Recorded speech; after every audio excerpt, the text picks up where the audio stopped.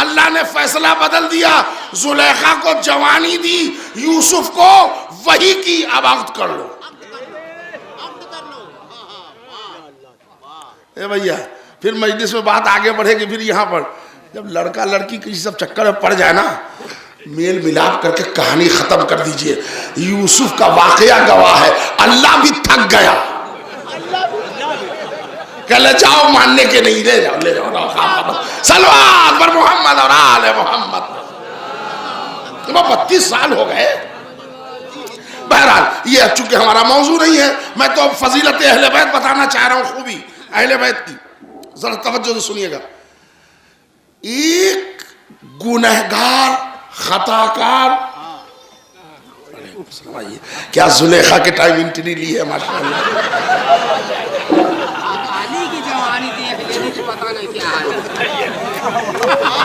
توجہ کا طالب ہوں میرے بھائی۔ اصل گفتگو بھائی ذرا آپ حضرات سے بھی توجہ کا طالب۔ 32 سال لگ گئے یوسف علیہ السلام کو ایک خطاکار گنہگار عورت کو راستے پر لانے میں، 32 ایئرز ہے نا۔ اب ذرا دیکھیے کمال اہل بیت اور خوبی اہل بیت۔ بغداد کا قید خانہ ہے، ہتکڑی بیڑی توق پہنے میرا 7واں امام ہے، ٹرینڈ کر کے بادشاہ سلامت ایک طوائف کو بھیجتے ہیں کہ دامن موسی کاظم کو داغدار بنا دے، ہے نا۔ تو جا اپنا طوائف کا جو کام ہے تو کرنا، اور باقی ہم اب وہ جو گھنٹہ 2 گھنٹہ گزرا اور پورے پروٹوکول کے ساتھ پریس رپورٹر کو لے کے آیا کہ اب دروازہ کھولو، تبھی تو کیمرہ ہوگا، فوٹو ہوگا، داستان ہے۔ گئے یہ دیکھیے طوائف کے ساتھ نکلے، مگر وہاں نظارہ ہی بدل گیا۔ یہ طوائف گئی بن سور کے، ہے نا۔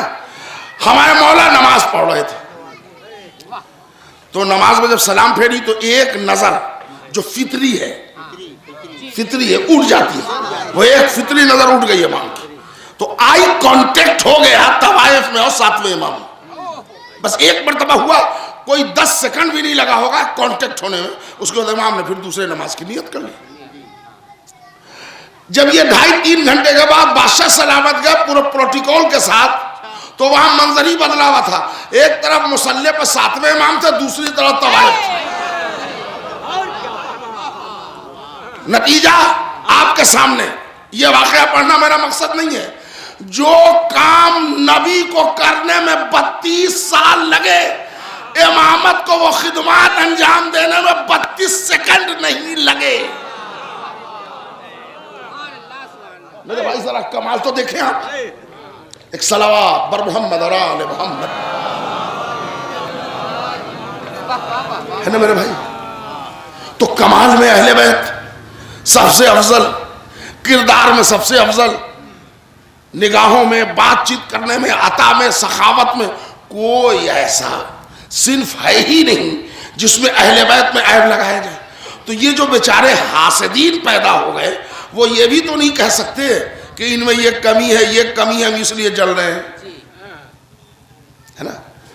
اچھا ایک بات یہ بھی ذہن میں رکھیے گا کہ انہی سے کیوں جلتے تھے، تو اس کی وجہ ہے ہمیشہ حسد کمال سے ہوتا ہے، خوبی سے ہوتا ہے، ڈاکو سے حسد نہیں ہوتا۔